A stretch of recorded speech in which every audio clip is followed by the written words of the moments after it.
बाबा साहेब अम्बेडकर ने कहा था कि गांधी कोई महात्मा नहीं है। मैं उन्हें महात्मा नहीं मानता, बल्कि वह एक शातिर राजनेता है। यह बात बाबा साहेब डॉक्टर अम्बेडकर ने गांधी के बारे में कही थी। पर क्यों कही थी? क्योंकि बाबा साहेब डॉक्टर अम्बेडकर गांधी को बहुत अच्छे तरीके से जान चुके थे। वह पहचान चुके थे कि कैसे गांधी वर्ण व्यवस्था के कट्टर समर्थक हैं और वर्ण व्यवस्था एवं जातियों को बनाए रखने के लिए गांधी ने किस तरह से बहुत ही शातिर तरीके से बहुजन के हक की हकमारी की है। इस वजह से बाबा साहेब डॉक्टर अम्बेडकर उन्हें कहते थे कि वह कोई महात्मा नहीं है और मैं उन्हें महात्मा नहीं मानता। 24 सितंबर 1932, जिसको पुना पैक्ट के तौर पर याद किया जाता है, ये दिन पुना पैक्ट के तौर पर याद करते हैं। और आज ही के दिन बाबा साहेब अम्बेडकर ने कहा था कि यह मेरे जीवन की सबसे बड़ी गलती है। गांधी के कोशिशों साजिशों की वजह से बहुजन समाज का ऐसा नुकसान हुआ जिसकी भरपाई आज तक नहीं हो पाई है। पुना पैक्ट उसका एक जिंदा उदाहरण है। क्या है पुना पैक्ट? सबसे पहले यह समझिए, अपने बहुजन समाज की हक के खिलाफ बाबा साहेब कैसे लामबंद थे और किस तरह से गांधी जो है वह वर्ण व्यवस्था को बनाए रखने के लिए उन्होंने अपनी जान की बाजी लगा दी थी। पहले आप वर्ण व्यवस्था पर अर्थ समझिए। वर्ण व्यवस्था समाज को बांटने तथा छोटी जाति के लोगों पर अत्याचार का साधन था तथा यह सनातन धर्म की कुप्रथा थी जो कि गांधी इस व्यवस्था को बनाए रखना चाहते थे, परंतु बाबा साहेब अम्बेडकर इसका विरोध करते थे।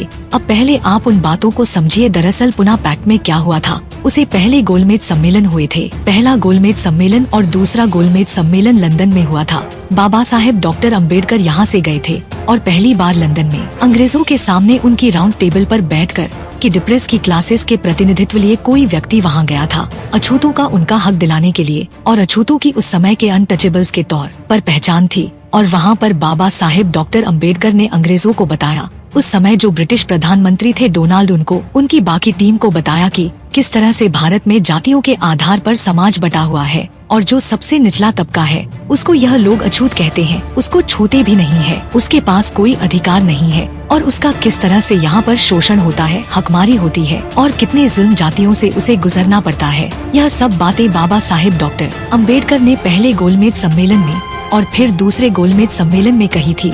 बाबा साहेब ने वहाँ पर बताया कि कैसे उनके खिलाफ जो है कांग्रेस के गांधी ने तमाम तरीके के प्रचार प्रसार किए हैं। गांधी कहते हैं कि किस तरह से जो अम्बेडकर है वो गोलमेज सम्मेलन में जाकर अछूतों के बारे में बताकर भारत का नाम बदनाम कर रहे हैं। डॉक्टर अम्बेडकर एक तरीके से देशद्रोही का काम कर रहे हैं। लेकिन बाबा साहेब डॉक्टर अम्बेडकर अंग्रेजों को यह समझाने में कामयाब हुए कि यहाँ पर अछूतों को आप जिस तरह से मुसलमान और सिख और बाकी अल्पसंख्यक समुदाय को अलग से गिनते हैं, उस तरह से हिंदुओं को आप अलग अछूतों को गिनो, क्योंकि हिंदू धर्म में अछूतों को कोई अधिकार नहीं है। उनके साथ कोई भी समानता का व्यवहार नहीं होता है, बहुत गैर बराबरी होती है, इसलिए आप उन्हें अलग से गिनिए। पर इस बात को जब ब्रिटिश प्रधानमंत्री मान गए, उनकी टीम मान गई, फिर 16 अगस्त 1932 को कम्यून अवार्ड की घोषणा हुई, जिसे आप कम्यून अवार्ड के नाम से जानते हैं, जिसमें यह कहा गया कि सिखों की तरह और मुसलमानों की तरह अलग से अछूत समुदाय को अल्पसंख्यक समुदाय की तरह माना जाएगा, यानी उन्हें हिंदू धर्म का अंग नहीं